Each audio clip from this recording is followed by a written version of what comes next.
entrepreneurial business as well, and they're looking for other ways to grow their business. All right. And that's what I'm really here to talk to you today about, is finding the right location for your vending machine.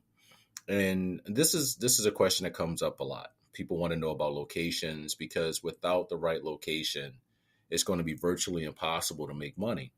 But with the right location or locations, it'll be virtually impossible not to make money. So what I want to do before I get started is, one, I want to invite you to my workshop. I actually have a paid workshop um, where you register for it. I actually run the workshop several times per week, so a few times throughout the week. And the workshop days are I run workshop on Mondays, Wednesdays, and Fridays. So you can jump on to the link. I'm going to leave a link in the description so you can go ahead and click that and go ahead and register for the workshop. And um, some is pre-recorded, some is live. It just all depends on how many people register for it. But what's not a question is you're going to get quality information however it's presented. You're going to learn about locations. You're going to learn about how to get money for your vending machines. You're going to learn about what to avoid, because believe you me, there are some mistakes that you can make getting into this business, and if you're not careful, you could lose money. So you don't want to do that.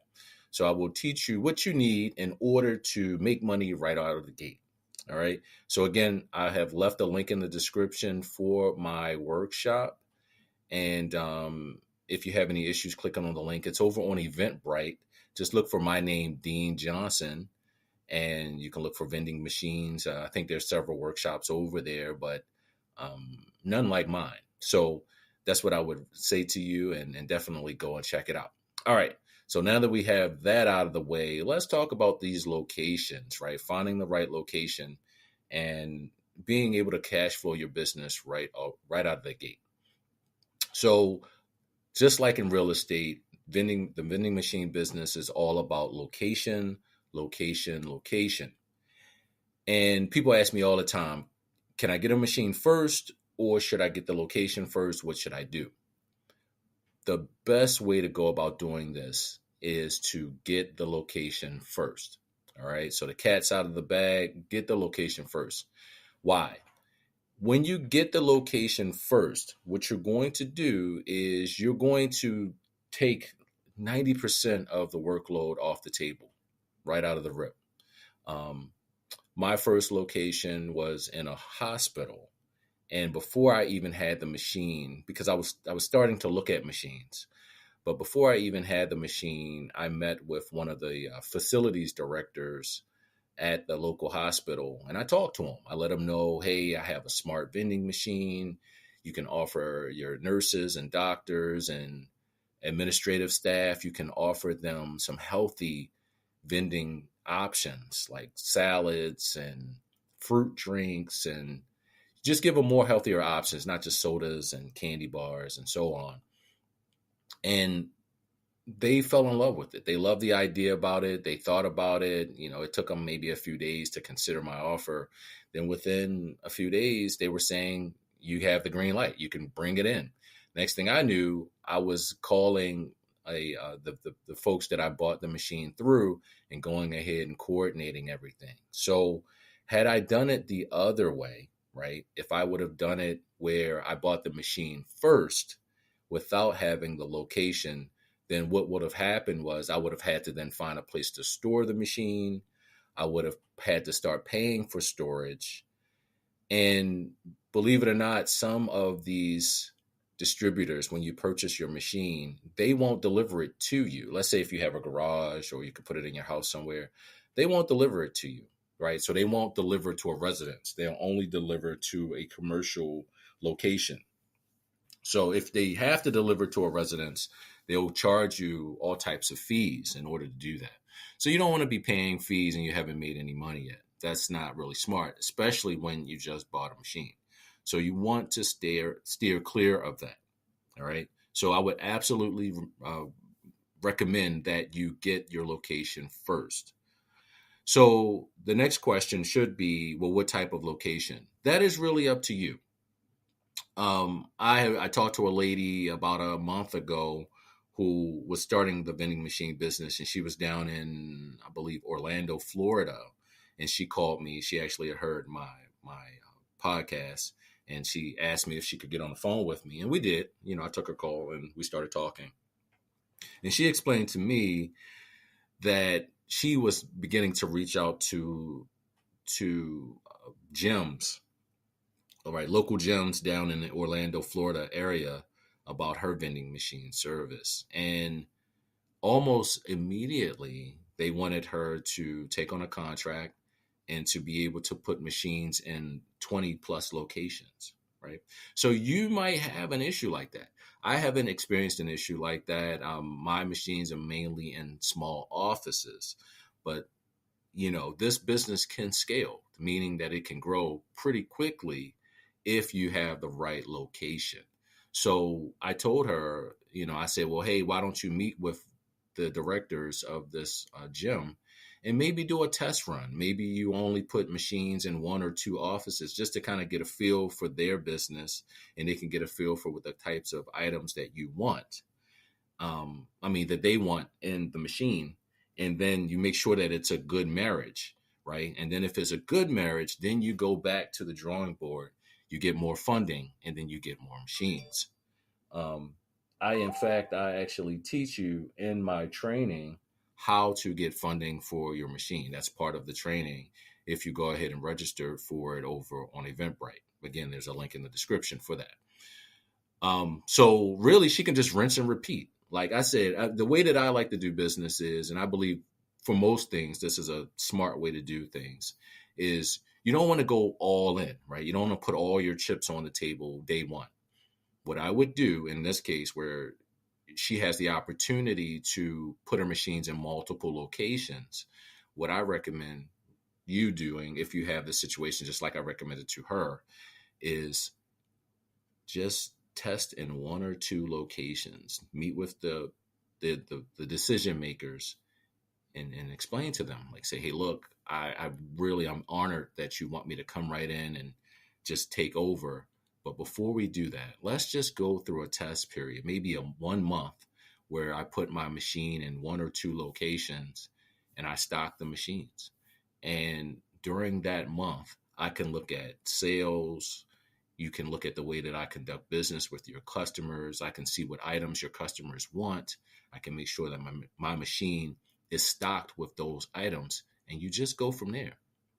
And most businesses are going to respect that. They're going to understand how that works, because really what you're doing is you're taking the risk away from them, right? It's more risky for them to take all of your vending machines. Let's say they have 20 offices and you put 20 machines and, one machine in each office.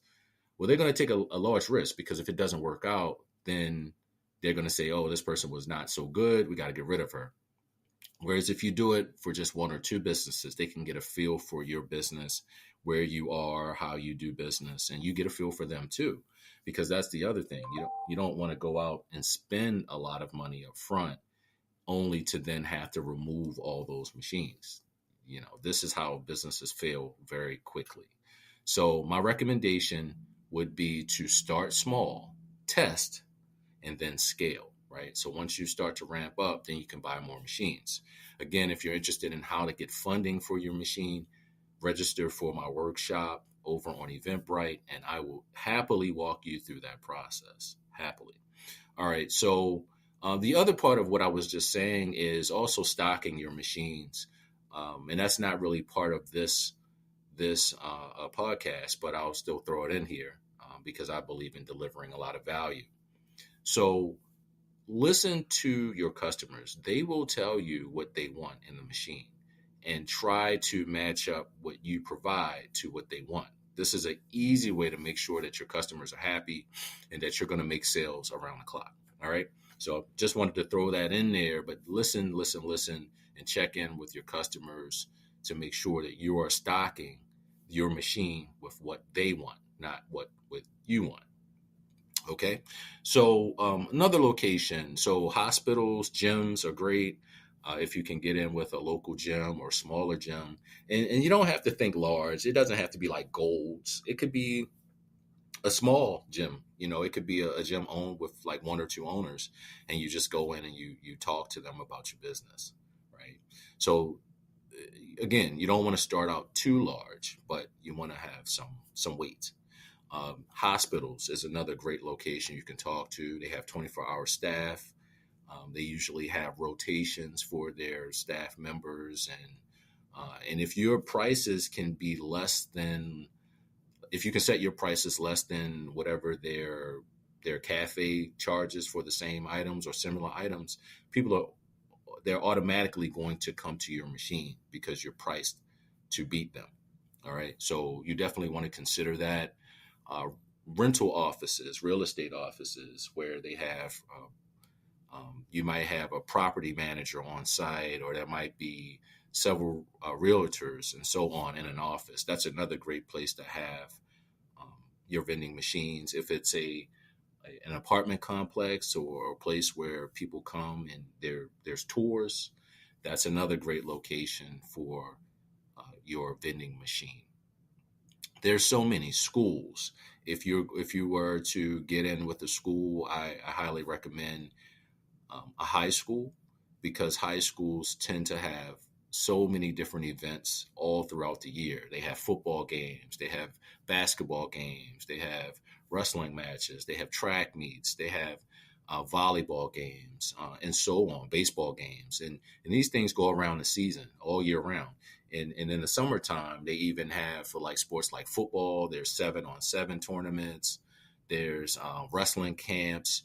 So if you can get into a high school, it's really going to be a lucrative thing for you, because they just like a hospital. I mean, schools don't have 24-hour. They don't have 24-hour people in them, but they have a continued rotation of teachers coming in early in the morning, leaving late at night. You have visitors that come to the school for the different sporting events. You have the athletes themselves. You have their parents, other teams, other coaches. So you're always going to have a mix of people patronizing your machine, which means profit for you. All right. So that's really what I want to talk about. I mean, we've already been more than 13 minutes into this, but finding the right location. If you can find a location that's profitable for you from day one, you can literally be making money from day number one. Trust me. All right. So one last time, I want to invite you over to my workshop. If you like this podcast, you would absolutely be blown away by my workshop. I want to invite you to come over there and check it out. Again, it's over on Eventbrite. I'm going to leave a link in the description. Who is the workshop for? My workshop is for anyone interested in getting money for their vending machine, anyone interested in avoiding mistakes that's going to cost them money and time. If you're interested in knowing whether or not, or figuring out whether or not you should buy a brand new vending machine or a used one, I'm going to cover that. I'm going to talk more specifically on finding locations, who to talk to, how to determine if the people that you're speaking to are actually interested in getting a vending machine or replacing their current vendor, right? So that's a conversation. I'm going to teach you how to have that conversation with whoever you speak to. Whether you should get a vending machine that operates off of cash or credit or both. All right. So I'm going to discuss the pros and cons of that as well, which snacks to get, which drinks to get, and how to stock your machine, and how to make your customer happy. If you make your customer happy, they're going to make you happy, because they are going to continue to buy from you and your machine over and over and over again. So again, my name is Dean Johnson. I will leave a link in the description for you guys again, but I hope to see you there. Register, reach out, and be well.